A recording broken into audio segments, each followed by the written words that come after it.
Thank you, my friends.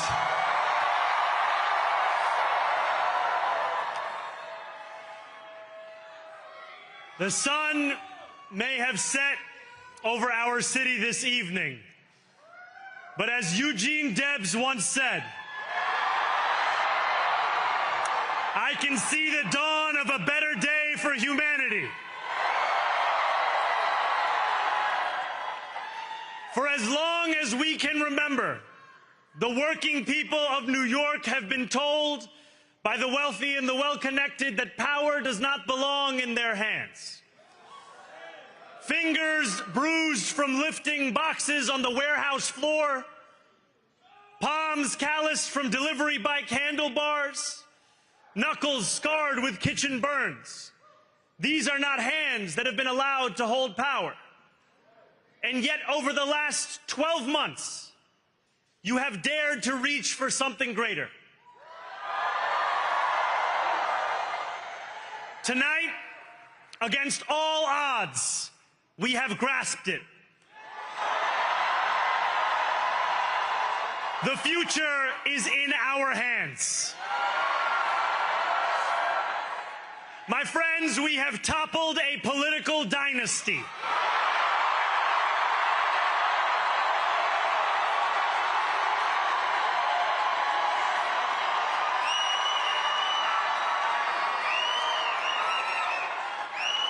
I wish Andrew Cuomo only the best in private life.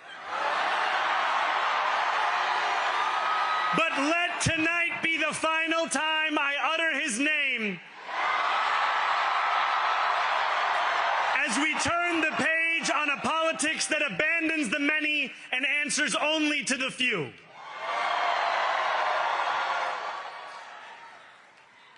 New York, tonight you have delivered a mandate for change, a mandate for a new kind of politics, a mandate for a city we can afford, and a mandate for a government that delivers exactly that. On January 1st, I will be sworn in as the mayor of New York City.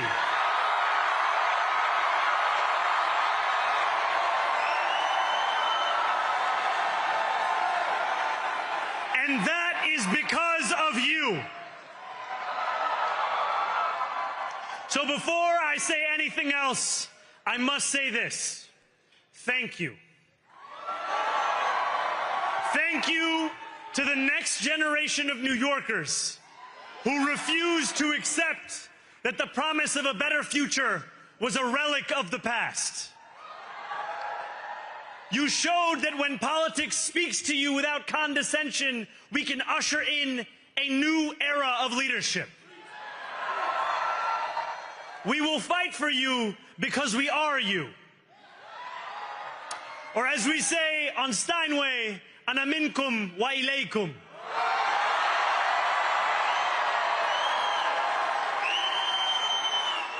Thank you to those so often forgotten by the politics of our city who made this movement their own. I speak of Yemeni bodega owners and Mexican abuelas, Senegalese taxi drivers and Uzbek nurses, Trinidadian line cooks and Ethiopian aunties. Yes, aunties.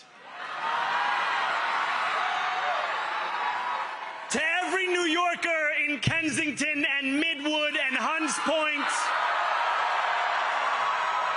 know this. This city is your city, and this democracy is yours too. This campaign is about people like Wesley, an $11.99 organizer I met outside of Elmhurst Hospital on Thursday night. A New Yorker who lives elsewhere, who commutes 2 hours each way from Pennsylvania because rent is too expensive in this city. It's about people like the woman I met on the BX 33 years ago, who said to me, I used to love New York, but now it's just where I live. And it's about people like Richard, the taxi driver I went on a 15-day hunger strike with outside of City Hall, who still has to drive his cab 7 days a week. My brother, we are in City Hall now.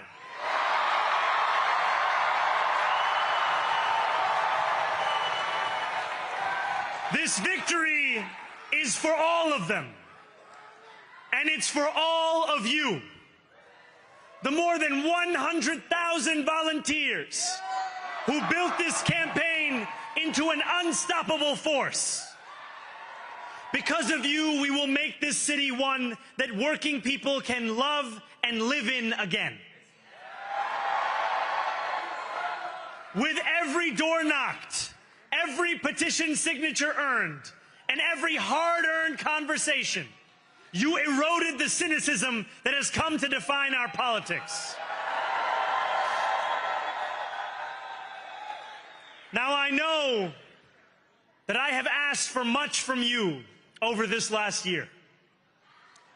Time and again, you have answered my calls. But I have one final request.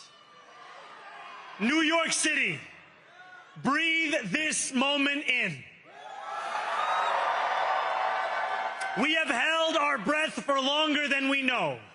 We have held it in anticipation of defeat. Held it because the air has been knocked out of our lungs too many times to count. Held it because we cannot afford to exhale.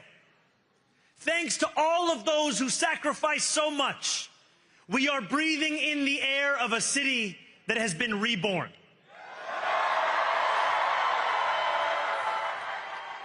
To my campaign team, who believed when no one else did, and who took an electoral project and turned it into so much more, I will never be able to express the depth of my gratitude. You can sleep now. To my parents, Mama and Baba, you have made me into the man I am today. I am so proud to be your son. And to my incredible wife, Rama,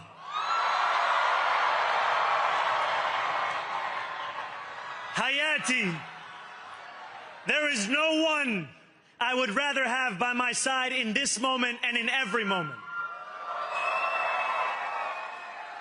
To every New Yorker, whether you voted for me, for one of my opponents, or felt too disappointed by politics to vote at all, thank you for the opportunity to prove myself worthy of your trust. I will wake each morning with a singular purpose: to make this city better for you than it was the day before. There are many who thought this day would never come, who feared that we would be condemned only to a future of less, with every election consigning us simply to more of the same. And there are others who see politics today as too cruel for the flame of hope to still burn. New York, we have answered those fears. Tonight we have spoken in a clear voice. Hope is alive. Hope is a decision that tens of thousands of New Yorkers made day after day, volunteer shift after volunteer shift, despite attack ad after attack ad. More than 1 million of us stood in our churches, in gymnasiums, in community centers, as we filled in the ledger of democracy. And while we cast our ballots alone, we chose hope together. Hope over tyranny. Hope over big money and small ideas. Hope over despair. We won because New Yorkers allowed themselves to hope that the impossible could be made possible. And we won because we insisted that no longer would politics be something that is done to us. Now it is something that we do.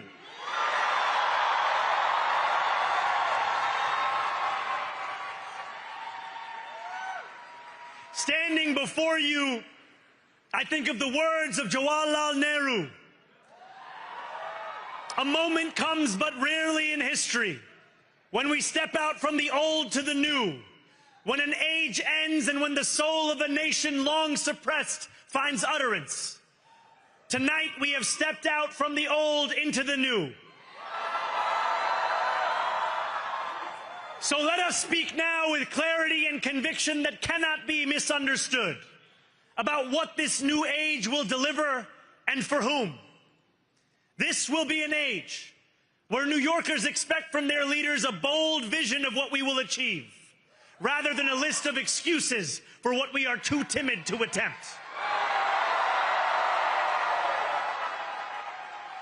Central to that vision will be the most ambitious agenda to tackle the cost of living crisis that this city has seen since the days of Fiorello LaGuardia.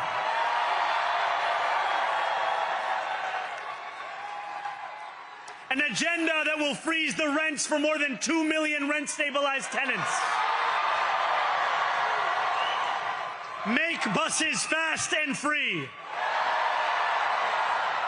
And deliver universal child care across our city. Years from now, may our only regret be that this day took so long to come. This new age will be one of relentless improvement. We will hire thousands more teachers. We will cut waste from a bloated bureaucracy. We will work tirelessly to make lights shine again in the hallways of NYCHA developments where they have long flickered.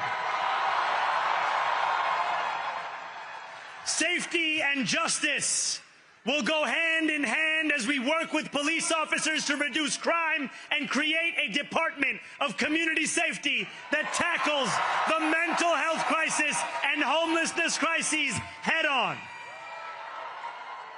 Excellence will become the expectation across government, not the exception.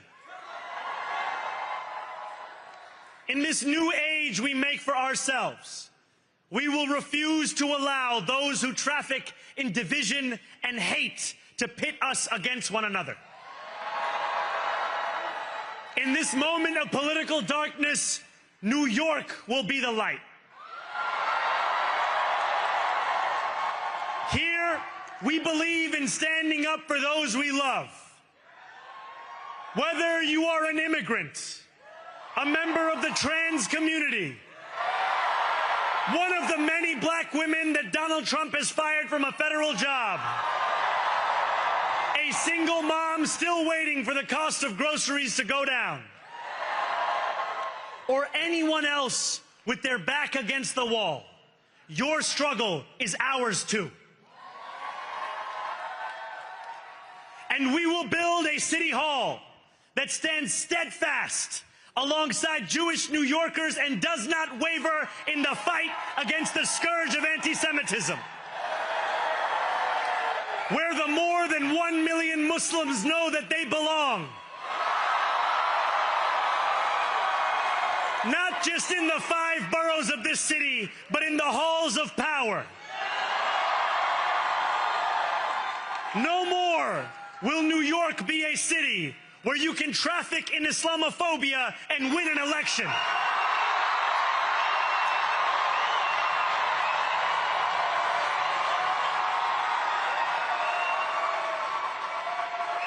This new age will be defined by a competence and a compassion that have too long been placed at odds with one another.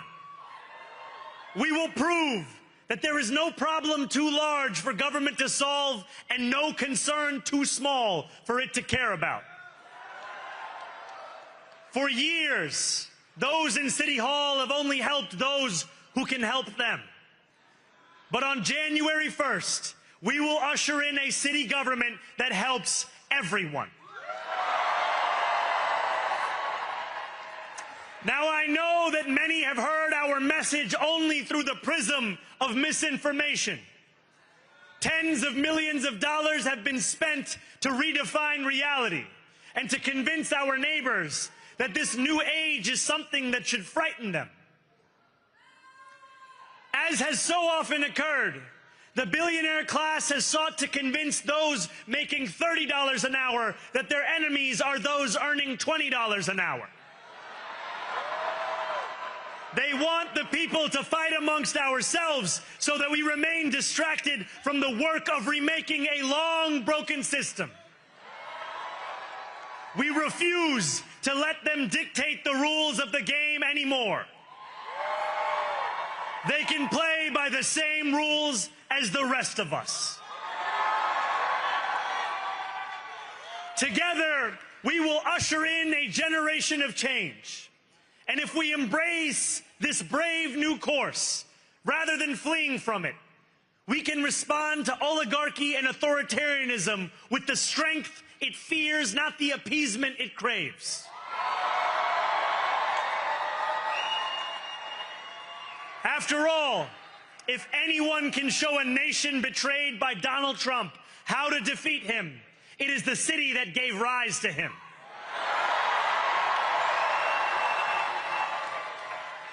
And if there is any way to terrify a despot, it is by dismantling the very conditions that allowed him to accumulate power. This is not only how we stop Trump, it's how we stop the next one. So, Donald Trump, since I know you're watching, I have 4 words for you. Turn the volume up.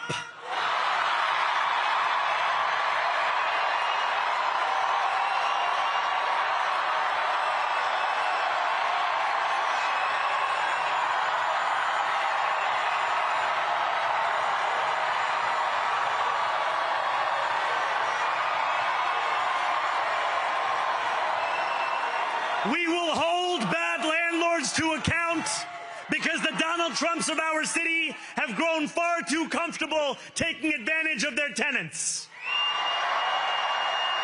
We will put an end to the culture of corruption that has allowed billionaires like Trump to evade taxation and exploit tax breaks. We will stand alongside unions and expand labor protections because we know, just as Donald Trump does, that when working people have ironclad rights, the bosses who seek to extort them become very small indeed. New York will remain a city of immigrants, a city built by immigrants, powered by immigrants, and as of tonight, led by an immigrant.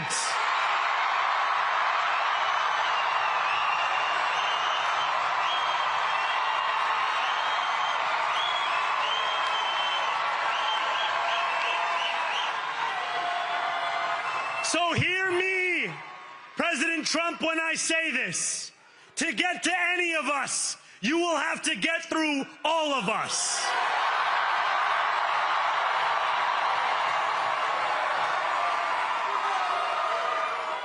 When we enter City Hall in 58 days, expectations will be high. we will meet them. A great New Yorker once said that while you campaign in poetry, you govern in prose. If that must be true, let the prose we write still rhyme, and let us build a shining city for all. And we must chart a new path, as bold as the one we have already traveled. After all, the conventional wisdom would tell you that I am far from the perfect candidate. I am young, despite my best efforts to grow older. I am Muslim. I am a democratic socialist. And most damning of all, I refuse to apologize for any of this. And yet, if tonight teaches us anything, it is that convention has held us back.